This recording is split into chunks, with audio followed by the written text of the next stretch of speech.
On today's video is all about how to set up your drivers and how to set up your vehicles. Let's go ahead and hit sign in. Once you log in and you enter your credentials, you'll land on your dashboard. We're going to go through inventory data. You're going to hit drivers, and you'll notice that on top you'll have two tabs, drivers and driver groups. We're going to hit add new driver. You're going to enter the name of the driver. In this case, we're going to select Peter. The driver number is automatically assigned. The code is going to be your 4 to 5 digit code. That's something you're going to keep to yourself. The PIN number is a secondary level of security. I suggest you don't have to set that up unless you want to have your drivers memorize one set versus two sets of security groups. Your personal number is automatically assigned.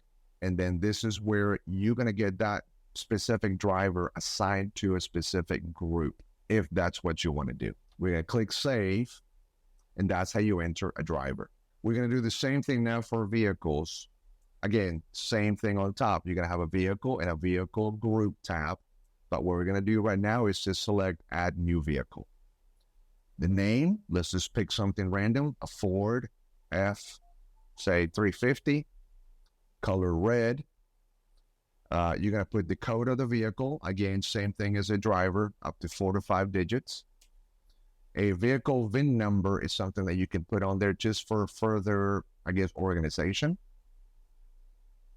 This is an interesting field because you get to actually input your maximum dispensing points. You can put your manufacturing year of the vehicle here if you wish. Let's just say that we're going to enter 2018. The vehicle number is automatically assigned. The PIN number is, again, a second layer of security. I suggest you guys don't do that. Let's stick with just one set of numbers. Your cost center also can be grouped or filtered.